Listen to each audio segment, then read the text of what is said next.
तो साथियों नमस्कार। आज आप मेरे साथ 6.1 का पार्ट 2 करने वाले हैं। तो साथियों ज़रा ध्यान दीजिएगा। आप ना देखिए, आपने मेरा पार्ट 1 देख लिया है तो कोई बात नहीं, आपको ये पूरा समझ में आएगा। लेकिन अगर आपने मेरा पार्ट 1 नहीं देखा है तो कृपया कर पार्ट 1 जाके देखें। उसकी लिंक आपको डिस्क्रिप्शन में मिल जाएगी। तो चलो साथियों, अपन इसका पहला प्रश्न करते हैं। देखिए, इसके पहले प्रश्न में अपन को दिया गया है, क्या लिखा है? निम्न संख्याओं में कौन सी संख्या का भाग दें कि वह पूर्ण घन संख्या बन जाए। देखिए साथियों, पूर्ण घन संख्या और पूर्ण वर्ग संख्या मैंने आपको पुराने पार्टों में ही बता दिए कि ये संख्याएं क्या क्या वाला होती हैं। ठीक है ना साथियों? तो चलो ये अपन इस प्रश्न को हल करते हैं। अगर आपको नहीं पता तो मैं आपको बता दूंगा। देखिए साथियों, पहले अपन इसका क्या करेंगे, अभाज्य गुणनखंड करते हैं। अभाज्य गुणनखंड करते हैं अभाज्य संख्याओं से। मतलब कि अभाज्य संख्या वे संख्या, अभाज्य संख्याएं तो आपको पता ही होंगी क्या होती है। उन संख्याओं से इसमें भाग देते हैं। अगर आपको इस तरह से समझ नहीं आ रहा तो आप भाग दे के देख लेना। 81 में अगर आप भाग देंगे तो 27 ही आंसर आएगा। ठीक है ना साथियों? उसी तरह जरा ध्यान दीजिएगा। अ, देखिए, अब मेरा ये आएगा। देखिए साथियों, इसमें घन में क्या होता था, तीन तीन के जोड़े बनते थे साथियों। मैंने अगर आपको बताया, जिसके तीन के जोड़े कंप्लीट हो जाते थे वो एक पूर्ण घन संख्या होती थी। लेकिन देखिए साथियों, इसमें एक तीन का जोड़ा तो कंप्लीट है लेकिन एक एक्स्ट्रा आ रहा है। अगर ऐसा होता कि ये हट जाता तो ये हटेगा कैसे? अगर इसमें तीन का भाग दे दूं मैं तो ये तीन से तीन कट जाएगा और फिर ये क्या हो जाएगा, अपना एक जोड़ा कंप्लीट हो जाएगा।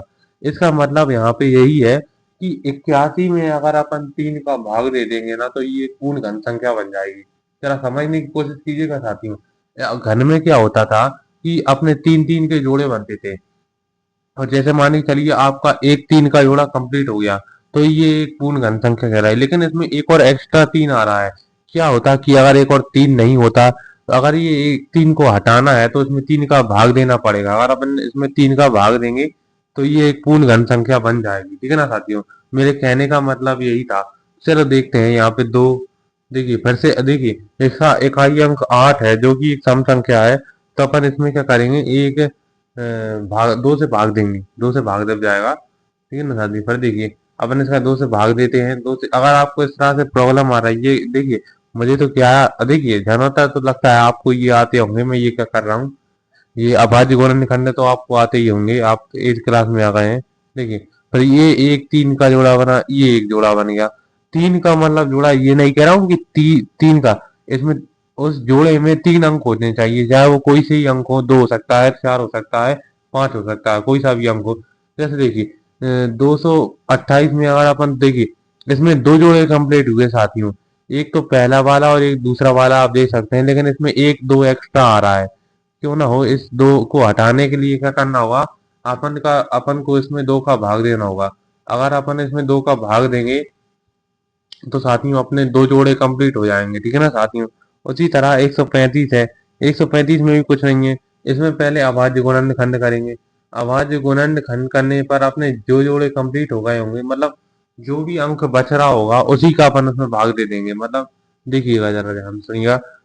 इसमें तीन के जोड़े बनते हैं, मतलब तीन अंकों के जोड़े बनते हैं। ये नहीं कि सिर्फ तीन एक संख्या है उसका जोड़ा बनेगा, ऐसा नहीं। दो के भी जोड़े बन सकते हैं। लेकिन ऐसा होता ये है कि उस जोड़े में तीन अंक होते हैं। ठीक है ना साथियों? उस जोड़े में कितने अंक होते हैं साथियों? तीन अंक होते हैं। देखिएगा जरा ध्यान से। इसमें सिर्फ एक ही जोड़ा बना, यहाँ पे पांच बच रहा है। तो अपन इसमें 135 में पांच का भाग दे देंगे तो अपनी ये पूर्ण घन संख्या बन जाएगी। ठीक है ना मेरे साथियों? उम्मीद है आप समझ आए। देखिए, अब ये बाकी दो प्रश्न आप कीजिएगा, मैंने और इनके जो आंसर आए ना मुझे कमेंट करके बताना। ठीक है ना साथियों? देखिए, अब चौथा प्रश्न हल करते हैं। चौथा प्रश्न में क्या है, एक परिरक्षित प्लास्टिन का एक घनाभ बनाता है जिसकी भुजाएं 5 सेंटीमीटर, 2 सेंटीमीटर, 5 सेंटीमीटर है। एक घन बनाने के लिए ऐसे कितने घनाभों की आवश्यकता होगी? देखिए साथियों, इसमें सीधे सीधे अपन से ये पूछा है कि अपन एक घन में नहीं, एक घन अपन का इस चीज में कितने का गुणा करें कि एक घन बन जाए। देखिए, अगर आपने दूसरा प्रश्न देखा होगा, देखिए अपन से सिर्फ इसमें यही पूछा है कि अपन इसमें कितने का गुणा करें कि ये एक पूर्ण घन संख्या बन जाए। अगर आपने मेरा दूसरा प्रश्न देखा होगा, मतलब इस प्रश्नावली का दूसरा प्रश्न देखा होगा, उसमें अपन से यही पूछा है कि कितने का गुणा करें कि ये पूर्ण घन संख्या बन जाए, तो इसमें ही वही पूछा है। देखिए साथियों, इसकी इसको कहते हैं घनाभ, घनाभ कहते हैं इसको, ठीक है ना साथियों, इसको क्या कहते हैं, घनाभ। देखिए तो इसकी तीन भुजाएं होती हैं। एक तो होती है अपनी कौन सी, ये लंबाई, नहीं ये ऊंचाई है, ये चौड़ाई और ये लंबाई, ठीक है ना साथियों। अपन को इनके मान दे रखे हैं।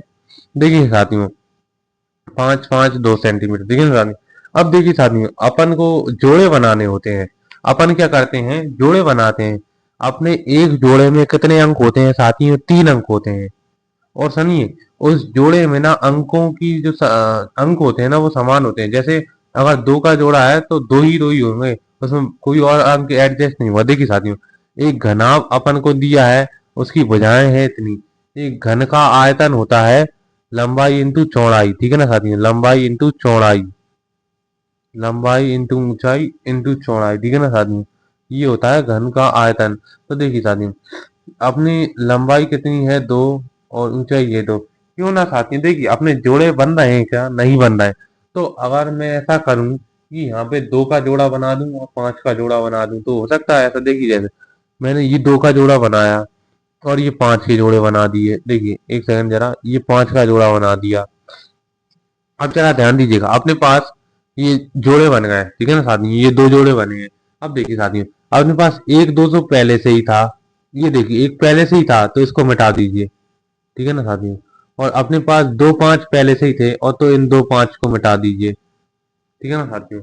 अब देखिए साथियों, अपने पास बचा क्या, अगर अपन इनका गुणा करके देखें तो अपना आंसर कितना आ रहा है, 20 आएगा।